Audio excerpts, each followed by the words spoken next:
Hello and welcome to everyone. This is me from your Pravaz Academy. Today, as you can see, हम discuss करने जा रहे हैं आज MCQs जो कि रिलेटेड हैं Jammu and Kashmir land reforms के साथ, J&K लैंड रिफॉर्म्स के साथ रिलेटेड है। ये बहुत ही इंपॉर्टेंट टॉपिक है JK SSB के हर एग्जाम में जो भी एग्जाम JK SSB लेते हैं उसके GK पोर्शन का ये एक इंपॉर्टेंट टॉपिक होता है, land reforms in J&K। So remember we are going to go through MCQs, but in MCQs के साथ साथ मैं बहुत सारे फैक्ट्स ऐसे भी डिस्कस कर रहा हूँ जो आपको याद रखने जरूरी होंगे। So if you can write them down, do write them down. And one more request is watch other videos that I have uploaded regarding this topic, GK of Jammu and Kashmir. This is part of our 1000 MCQ series for this JK SSB exam. So subscribe if you are not subscribed. Also share with your friends. Now directly moving on to the questions, let's discuss. Here is your question number 1. Which document was termed as the Magna Carta of social change in the context of Jammu and Kashmir's agrarian history? So it's talking about the Magna Carta of social change. कौन सा document ऐसा रहा है J&K की agrarian history में जहाँ पे आपको कहा गया है कि इसको हमने बोला क्या, Magna Carta of social change, big land states abolition act, new Kashmir manifesto, the instrument of accession, the नया Kashmir memorandum. So here if you talk about this, 2 or 3 things are important. First, instrument of accession. This is not related to your land reform. So this option is not correct because this is related to our accession in Indian Union. That is something else. And this is talking about the land reforms. तो यहाँ पे land reforms से related new Kashmir manifesto भी है और ये जो है the big land states abolition act जो 1950 में आया था. तो यहाँ पे Magna Carta of social change की अगर हम बात करेंगे तो इसका option A would be the right answer. क्यों? क्योंकि ये एक ऐसा एक्ट लाया गया था जिसने जो फ्यूडल स्ट्रक्चर यहाँ पे था 1950 से पहले, ये 1950 में लाया गया. 1950 में जब शेख मोहम्मद अब्दुल्ला जो है यहाँ पे रूलर बने. 1947 में जब हरी सिंह छोड़ के चले गए 30 अक्टूबर 1947 में शेख मोहम्मद अब्दुल्ला ने हुकूमत संभाली. तो उसके बाद 1950 में इन्होंने ये एक एक्ट लाया. लेकिन इससे पहले भी इन्होंने कुछ चीज़ें की. ये जो न्यू कश्मीर मैनिफेस्टो था ये भी इन्होंने ही लाया था, जिसमें उन्होंने कहा था कि ये जो ज़मींदार जागीरदार हैं जिनके पास बहुत ज़्यादा लैंड्स हैं, land holders, large landlords आप बोल सकते हो, उनके खिलाफ लाया था. कहता है कि जो ज़मीन है वो टिलर्स को, यानी कि जो उस ज़मीन पे एक्चुअल में काम कर रहे हैं, प्रोड्यूस निकाल रहे हैं, उनको दी जाए. तो ये भी रिलेटेड है इसी से. बट इसको कहा जाता है, ये जो एक्ट लाया गया 1950 में जिसमें एक्चुअली इन्होंने ऐसा किया है कि जो बड़े बड़े लैंड लॉर्ड्स हैं उनसे ज़मीन लेके जो बाकी जो सोसाइटी थी जिसमें पीजेंट्स थे या आप बोल सकते जो एक्चुअल टिलर्स थे जो काम कर रहे थे उस ज़मीन पे, उनके नाम कर दी. तो इसको कहा जाता है big land states abolition act 1950. अब यहाँ पे और एक चीज़ क्या याद रखनी है कि एग्रेरियन स्ट्रक्चर की अगर हम बात करेंगे 1947 से पहले इट वाज फ्यूडल स्ट्रक्चर, जिसमें कुछ बड़े बड़े लैंडलॉर्ड्स हुआ करते थे जिनको हम चकदार्स या जागीरदार्स या फिर मुखारीज बोलते हैं. तो ये आपको याद रखना है. Let's move to the next question. यहाँ पे देखिए the big land states abolition act 1950 में लाया गया था ये, और यहाँ पे इसी को कहा जाता है Magna Carta of peace and rights in J&K. इससे क्या हुआ, a transferred land ownership to tillers, जो उस पे काम एक्चुअली जो प्रोड्यूस कर रहे थे वहाँ पे क्रॉप्स वगैरह, उनके नाम पे इन्होंने इसकी ट्रांसफर की जो ओनरशिप थी. एंडिंग द फ्यूडल जागीरदारी स्ट्रक्चर सिस्टम. ठीक. Next, in the context of the 1948 reforms, what did the term मुजुवाजा refer to? This is important term, this can be asked. मुजुवाजा term किसको कहा जाता था, यानी कि मुजुवाजा term जो है ये क्या डिफाइन करता था?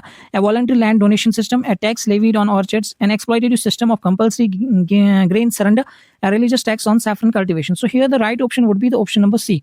This is option number C, an exploitative system of compulsory grain surrender.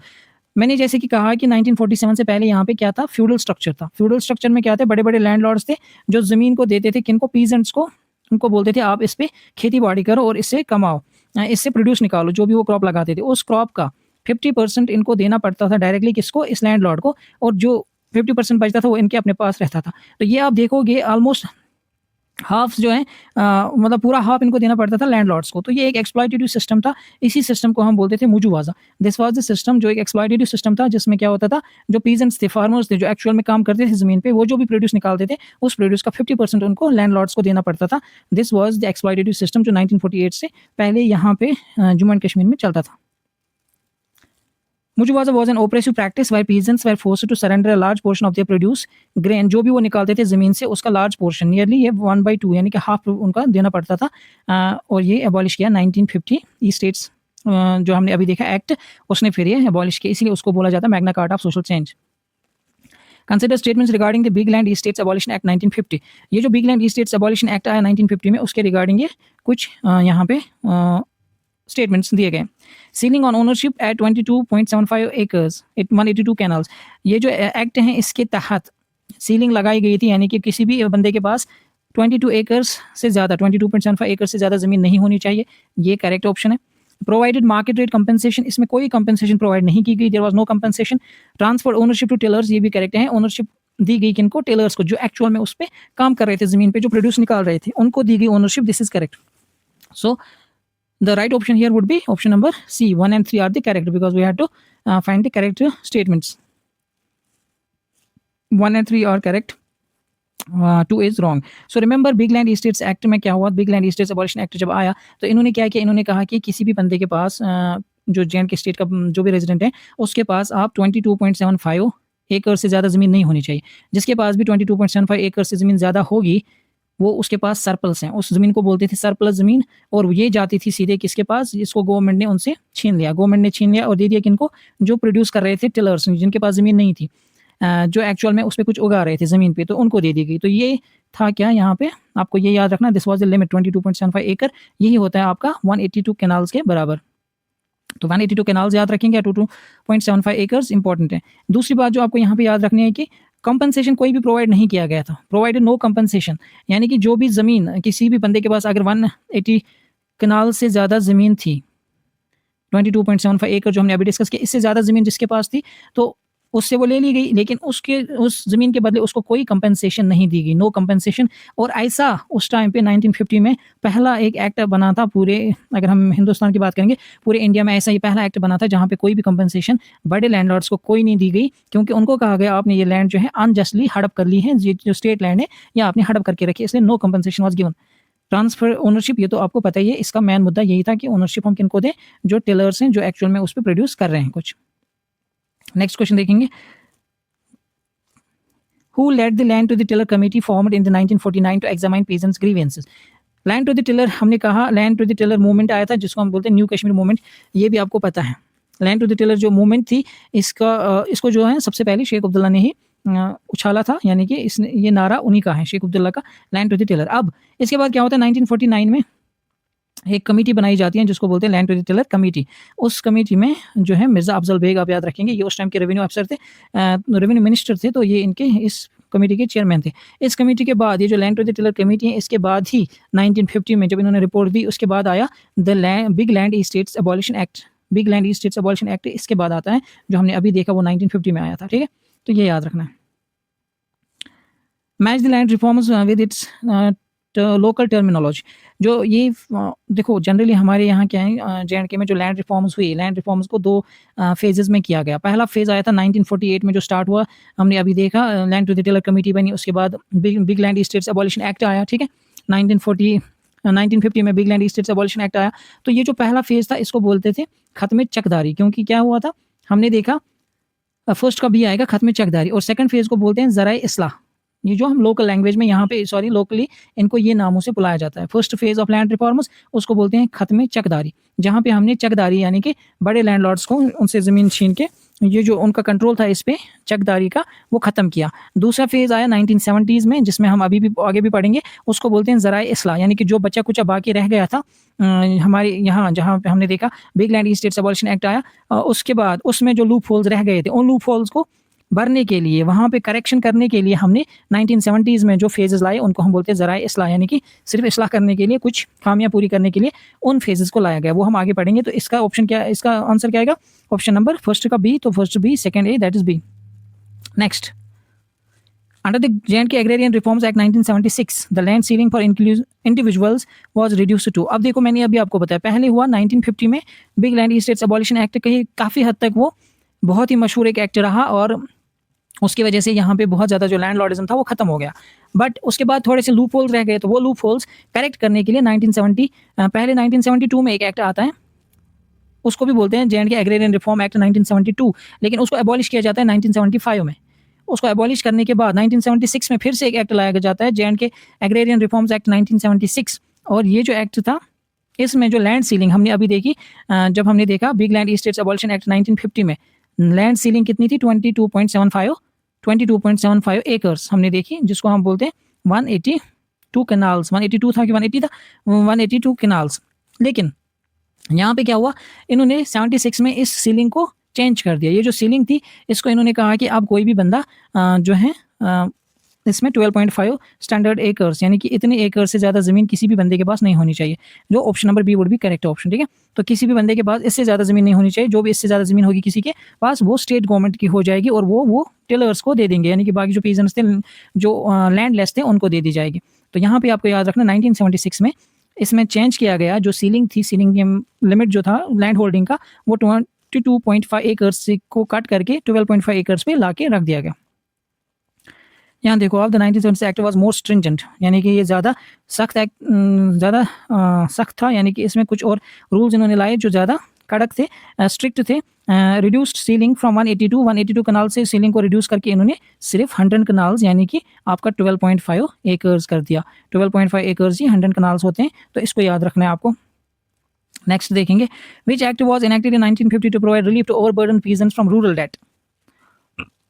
1950 में एक और एक्ट लाया गया था जिसका मेन जो ऑब्जेक्टिव था वो ये था कि जो यहाँ पे पीजेंट्स हैं, ओवरबर्डन पीजेंट्स जिनको कर्जा हो चुका था बहुत ज़्यादा, तो उस कर्जे को उतारने के लिए क्योंकि उनके पास पैसे नहीं थे, तो गवर्नमेंट ने एक एक्ट लाया जिसमें उन्होंने इनको रिलीफ दे दिया, यानी कि ऐसा कहो कि जो भी इनका कर्जा था वो माफ़ कर दिया। That was called as the distressed debtors relief act, option number B, distressed debtors relief act. इस एक्ट के तहत जो है, अगर मैं बात करूँ उस टाइम पे रूरल एरियाज़ में 8.3 लाख का कर्जा था सिर्फ इन पीजेंट्स का, और अगर मैं बात करूँ ये हमारे अर्बन एरियाज़, रूरल एरियाज़ का डेट इतना था, अर्बन एरियाज़ का डेट था 5.6 लाख। ये 1950s की बात है, आज की बात नहीं है, उस टाइम पे इतने रुपए बहुत ज़्यादा होते थे। तो दिस वाज द डेट जो फिर इस एक्ट के ज़रिए माफ़ कर दिया गया, इसको कहा जाता है the distressed debtors relief act. Now the question is about assertion reason type. The J&K Agrarian Reforms Act 1972 was suspended in 1975. ये मैंने अभी आपको बोला कि 1972 में भी एक एक्ट लाया गया था जिसका नाम था the Jammu and Kashmir agrarian reforms act. ये सस्पेंड किया गया, यानी कि अबॉलिश किया गया 1975 में। इसके रीज़न क्या था? It faced massive litigation, bureaucratic apathy and lacked public support due to drafting errors. ये बिल्कुल करेक्ट है, इसमें यही प्रॉब्लम थी, इसमें काफ़ी ज़्यादा लिटिगेशन का ये चला गया, ब्यूरोक्रेटिक प्रॉब्लम आई थी और बहुत ज़्यादा पब्लिक जो है सपोर्ट इसको नहीं मिला। इसमें ड्राफ्टिंग एरर्स काफ़ी ज़्यादा थे, यानी कि इस एक्ट को बनाने में, तो इसीलिए गवर्नमेंट ने फिर 1975 में इसको रिपील करके 1975 वाला एक्ट, 1976 वाला एक्ट लाया जो हमने अभी देखा। तो इसका आप देखेंगे दोनों करेक्ट हैं, sorry, A is true, R is not the correct, ये option A would be the correct option here, yes. Then the J&K Agrarian Reforms Act 1976 came into force on which specific date? आपको बताना है ये जो J&K Agrarian Act आया था 1976 में, reform act, ये कौन सी डेट को फोर्स में लाया गया, ठीक है। तो इसका आंसर आपको याद रखना है, ये 1978 में इन्फोर्स किया गया। देखो एक्ट बना था 1976 में, लेकिन ये इन्फोर्स हुआ, लागू हुआ 1978 से, 13 जुलाई 1978। This is very important to remember, क्योंकि एक्ट अगर हम देखेंगे, this is J&K agrarian reforms act 1976, but 1976 से याद ये नहीं रखना है कि 76 में इसको लागू भी कर दिया गया, नहीं, it was forced into effect from 13 जुलाई 1978। और हाँ, एक और बात यहाँ पे आप देखेंगे, 13 जुलाई को जो मार्टियर्स डे मनाया जाता है कश्मीर में, ये भी याद रखना है। How were old orchards treated under the J&K agrarian reforms act 1976? आपको बताना है कि ओल्ड ऑर्चर्ड्स को कैसे ट्रीटमेंट मिला था। देखिए अभी हमने देखा कि ज़मीन पे एक सीलिंग लगाई गई, यानी कि किसी भी लैंडलॉर्ड के पास जो है पहले 22.75 एकड़ से ज़्यादा ज़मीन नहीं होनी चाहिए थी, 182 canals.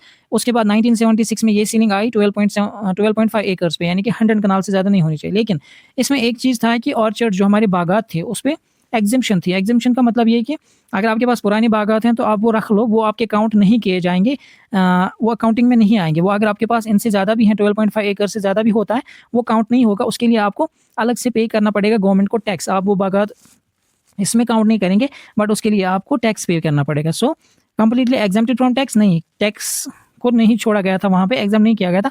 Owners could retain excess orchard land but had to pay tax. This is correct option.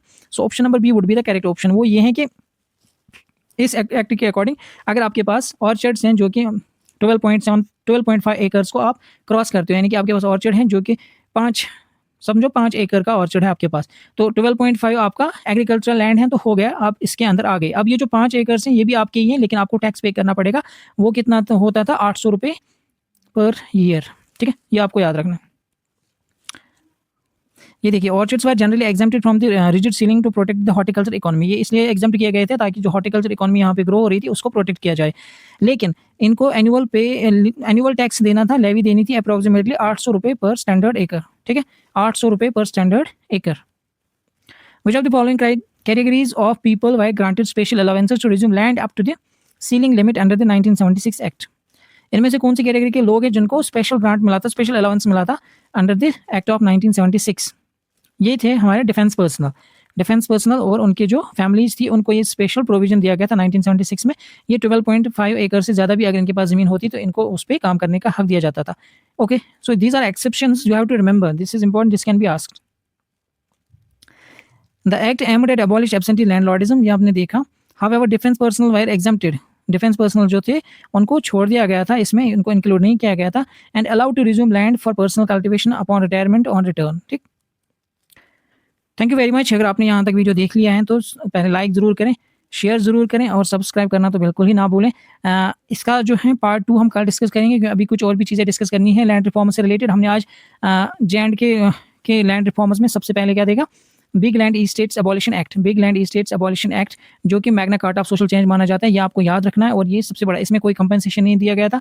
इसकी जो इंपॉर्टेंट पॉइंट आपको याद रखनी है वो ये याद रखना है कि इसमें सीलिंग जो लगाई गई थी दैट वाज 22.75 एकर्स या 182 कैनाल्स आप बोल सकते हो। ओके, इसके बाद हमने देखा 1972 में एक और एक्ट लाया गया था, लेकिन वो एक्ट फिर सस्पेंड यानी कि अबॉलिश कर दिया गया। फिर 1976 में J&K एग्रेरियन रिफॉर्म एक्ट आया। उस एक्ट के तहत जो स्टैंडर्ड सीलिंग लगाई गई वो 12.5 एकर्स की लगाई गई, यानी कि ये सीलिंग कम कर दी गई। ठीक है, ये याद रखना है। एक और बात जो याद रखना है कि इन जो फेजेज ऑफ लैंड रिफॉर्म में, phases of land reform in J&K, इनको हम 2 हिस्सों में डिवाइड करते हैं। पहले हिस्से को बोलते हैं हम खत्म चकदारी, खत्म चकदारी, जो 1948 से लेके 50 तक चला गया।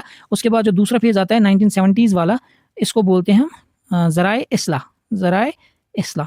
तो these are important points that you need to remember. इसके साथ साथ हमने देखा कि 1976 में एक्सेप्शन था, जो हमारे पर्सनल रिलेटेड टू डिफेंस थे उनको एक्सेप्शन दी गई थी, उनको इसमें इंक्लूड नहीं किया गया था। So these are all the facts that you need to remember. Do remember these facts and do watch the next video tomorrow.